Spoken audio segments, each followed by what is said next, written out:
Tu jefito era el que no escribía toda la música, pero hacía todos los arreglos, ¿verdad? He would produce the album. Yeah. He would arrange it and produce it. How was it seeing your dad in the studio, dude? Because I remember I went in there once. I was blown away, dude. Yeah, he was. Tiene un oído, bro. Tenía un oído para la música man. del guy. Yes. I mean, unbelievable. Unbelievable. He could hear stuff in a song that we wouldn't hear. You know, and he would stop it, and that chord's wrong. And we're like, the keyboard player, no, it's not. Like, listen, it's the chord. Mm-hmm. Play it again, and they play it, and that's the wrong chord. And Rock, no lie, just because the finger was off one note, that's the chord right there. He could hear it. Because he'd grab the guitar and he'd play it like, this is the chord that I want to hear. That's it. And it's like, no, it's not. Yeah. And Johnny would move just one finger, and that's the chord. Like, oh no, espérate. And you still couldn't hear the difference. No, your dad was special, bro. Yeah, he was. He was special. I mean, I was in the studio at Freddie's Records once, and he was in there, and they were recording. I went over there to talk to Freddie or something, pick up some tickets or something like that. And Jimmy was sitting on a couch he's exhausted, because studio isn't as easy as people think. Sometimes your day's in there, and you can't leave until the job's done. It's not like, okay, let's do a little bit, come back later and stuff like that. Nowadays, you could do an album at your house, Yeah. Not back then. You had to go to the studio, and the studio was time, and time was money. And Jimmy was sitting there. It must have been like at midnight. I think I had gone over there with Bobby Pulido, and I walked into the studio, and Jimmy was there, and he had his head back, like with his eyes closed, and the musicians were like in the studio areas doing their thing, and he was like, stop, okay, go back, okay, right there, yeah, no, ese está desafinado, dale para, okay, turn that one, okay, right there. He was like calling the shots with his eyes closed, like asleep, and it was just absolutely incredible. Yes. Seeing him at work, Chris, no. Yeah. Play the B flat. Nope. B flat. I can barely hear you.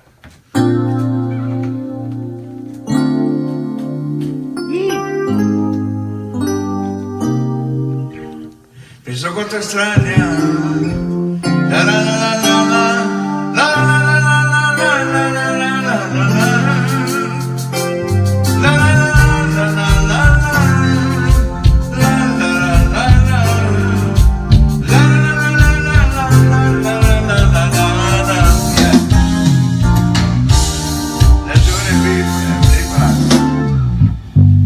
Your dad was special, bro.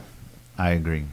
I mean, again, 20 years, Rock, in the studio, out on the road, and then in the studio, and you learn a lot of stuff. Yeah. You know what I mean? So in 98, the band broke up, MAZZ, Joe and Jimmy. Jimmy took a year off. 99, and he decides that, you know what, I think it's time I dust myself off and tie my belt and let's go. Yes. And is that where you came in? That's where I came in. What did he tell you, bro? So I was playing with the punk rock. And he would hear our music and okay, that's cool. It wasn't his, you know what I mean? Yeah. His cup of tea, but so when he decided to go solo, he calls me and he's like, "Hey Mike, are you done? You done messing around?" And I was like, "Well, yeah. Why, what's up?" "Okay, let's make some music. Let's make some money." I was like, "All right, Jefe, let's get it." You know what I mean? So we started putting a band together, and we had our first rehearsal. And me trying to impress, my father, pues yo le estaba tirando every trick that I knew. That was bien Neil Peart, Rush, that might have been Lars Ulrich, Metallica. And we were rehearsing, and he was just watching me, and he stopped playing, and he was, órale, me dejó, he let me go. And hazte garras, mijito. Yeah. Ahorita te voy a cortar los pedos. Like that. Song ends. Okay, you're done? And I was like, yeah. Okay, check it out, Mike. I spent a lot of hours in the studio making hits, producing albums, arranging songs for somebody to come and ruin them. Like, I don't want to hear that You know what I mean? And I was like, orale. What you hear on the albums is what I want to hear live. Yeah. Because you're playing for the fans. You're not playing for yourself. You're not playing for your friends. You're playing for the fans. When they get up and start dancing, you're doing it. Yeah. And I was like, orale. He brought me down to, well, here we go. You know what I mean? Yeah. You have to, it's the integrity of the song, man. Yes. You can't. Discipline, Ron. A lot of musicians can't. Yeah. They can't. You know what I mean? They have to. Some drummers don't understand the timing and the tempo. And Right. that's the magic of drumming. Yes. Yeah.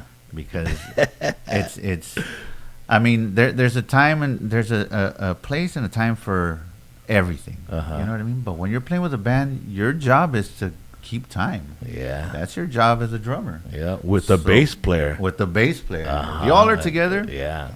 you got it. Yeah. You know what I mean? Let everybody else do what The they got to do. backbone. Yeah, you know. I mean, for example, you take Chad Smith, drummer for the Chili Peppers. That guy's not doing all kinds of. He's drumming back there, but he's known as one of the greatest. You know what I mean? And it just proves it. You know, it doesn't take tricks and all the bells and whistles and whatnot. It just takes be solid, get in the pocket, and make sure everything you do on the drum set, there's a reason for it. You know, there's a reason for it. Yes. So then you rehearse with your dad, man, and then We start rehearsing, and we're rehearsing a lot of the old MAZZ music, you know, and Laura ya no vive aquí. todo, Yeah. él, and then the solo stuff that he did when El perro, el perro me va a morder. I remember that one. All dude. of that, I was a and little kid with that song. With yeah, con el chihuahua in the background. But Great stuff. Man. after that, pues he started writing. And little by little, record labels didn't want to give him a shot. When he was with Joe, and he didn't write much, did he? Or did he? Because I know y'all, MAZZ did a lot of songs from Luis Silva. Right. Yeah, Luis Silva, great songwriter. They did a few songs from Juan H. Barron. Yes. They also did some songs like, that Luis Miguel, and they did some covers. Right. And Joe Lopez, wrote music. But did your dad have anything to do with the songwriting before they broke up? Back then, I don't think so, but I'm not really sure on that. But I do know that they did have a lot of songwriters, from all over. Luis the place. Silva must have been was one of the biggest. ones, Yeah, he wrote a lot of hits, man, that MAZZ recorded for him. And one of the most amazing songwriters, man, ever. Yes.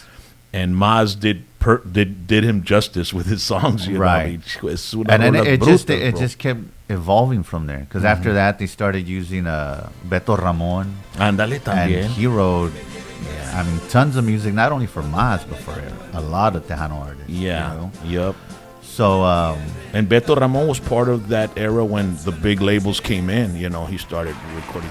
But Beto Ramon, I remember that, man. Yeah. he wrote pretty much any MAZZ song that you name in the 90s, he wrote it. So your dad wasn't really into writing songs then when he started his own thing. So that was something that he had to work on, right? Right. And it had to come out, man. And his songwriting came about like his life, what he was going through, and that's stuff that he would write, Yeah.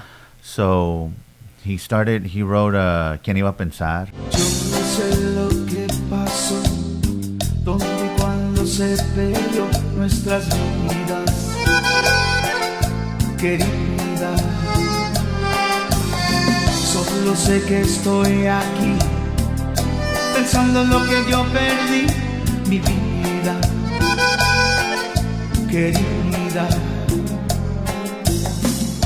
Estoy perdido si tú no estás aquí. Tú eres el aire que respiro para vivir. No entiendo yo la causa, no entiendo la razón, porque tú te marchaste sin decir adiós.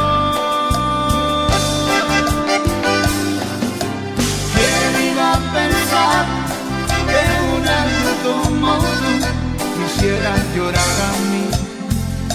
No quiero vivir así.